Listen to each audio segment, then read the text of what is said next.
You're listening to an Airwave Media Podcast. Feel like who art ed? We'll try to spice it. Who art ed? Mr. Wood art ed me. Good.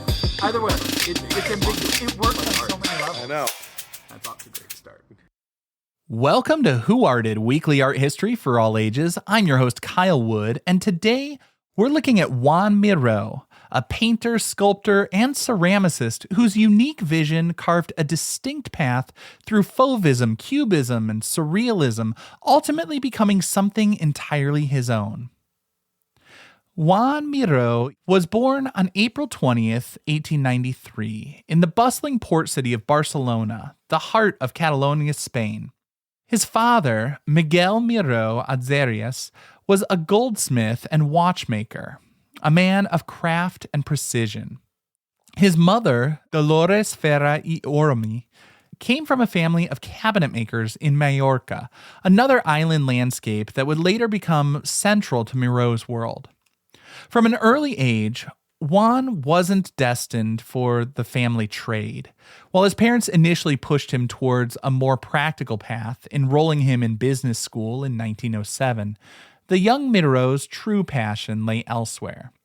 He simultaneously took classes at Barcelona's La Llotja School of Fine Arts, the same institution where a young Picasso had studied.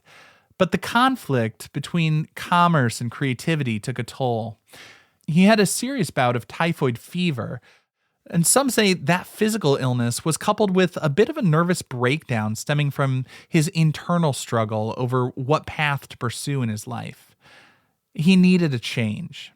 His family sent him to recuperate at a family farm they had recently purchased near the small Catalan village of Mont-roig del Camp. This move proved pivotal. The raw, sun-baked landscape, the insects buzzing in the heat, the gnarled olive trees, the cycles of rural life. This direct contact with nature and the Catalan earth imprinted itself deeply into Miró. It was here, away from the pressures of the city and commerce, that he committed himself to becoming a painter. Mont-roig, he later declared, quote, was the place that taught me everything, end quote. Returning to Barcelona, Miró enrolled in Escola del Art run by Francesc Gali. And Gali was an unconventional teacher who encouraged his students to draw by touch while blindfolded, fostering a deeper, multi-sensory understanding of form.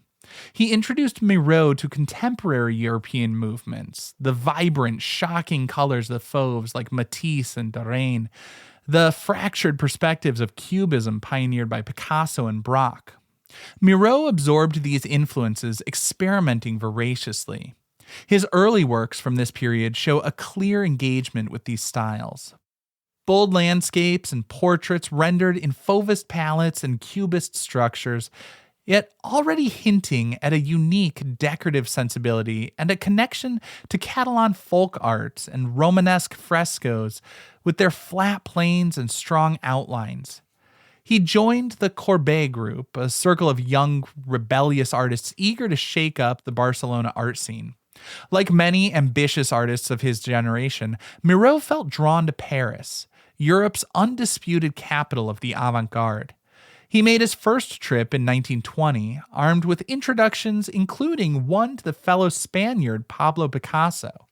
Picasso was already a towering figure in the art scene at that point, and he recognized Miró's talent, even bought one of his paintings, and offered encouragement. This was a significant boost for any newcomer. The initial years in Paris were a struggle, though. Miró lived in extreme poverty, often having only a few dried figs to eat each day. He famously described how these periods of intense hunger induced vivid hallucinations, which he would later capture on canvas. He split his time between Paris in the winters and Mont-roig in the summers. During one of these summer stays, he created a masterpiece that marked a transition. It was a piece called The Farm from 1921-22. The painting depicts the family farm with an almost obsessive detail, cataloging every element, the animals, the tools, the plants, the texture of the soil. Yet, for all the detail, it doesn't feel like a realistic representation of the farm. There's a flatness, a clarity, and a mix of perspectives. There's a slightly magical quality to the arrangement of objects that, in hindsight, feels like he was developing what we now know as his signature style. Ernest Hemingway later bought the painting after a friendly bidding war with the poet Evan Shipman. Reportedly, they rolled dice for it. But Hemingway, who was, let's face it, a better wordsmith than me, described it like this. He said, quote, "It has in it all that you feel about Spain when you are there, and all that you feel when you're away and cannot go there." End quote. The farm was not just Miró's farewell to realism, it was also a declaration of his deep connection to his roots. Back in Paris, Miró gravitated toward the burgeoning Surrealist movement centered around the poet André Breton. He became close friends with artists like André Masson, Max Ernst, and poets of the movement. While he never formally became a doctrinaire surrealist, he absorbed their ideas, particularly the emphasis on the subconscious, dreams, chance, and automatism. That's the term they use for letting the hand move freely across the canvas without conscious control. It's automatic. Now, this immersion in the surrealist scene unleashed a radical transformation in his art.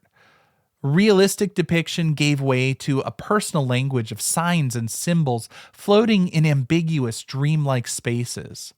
Stars, suns, moons, eyes, ladders reaching for the sky, simplified figures, biomorphic shapes suggesting insects or microbes. These things became like a recurring vocabulary for his visual poetry. Works like The Tilled Field or The Harlequin's Carnival exemplified this breakthrough period. He was creating a universe parallel to reality, fueled by memory, sensation, and the subconscious. He took a lot of inspiration from his dreams, and he spoke of wanting to go beyond easel painting to achieve a more direct, primal form of expression. He famously declared his desire to, quote, assassinate painting.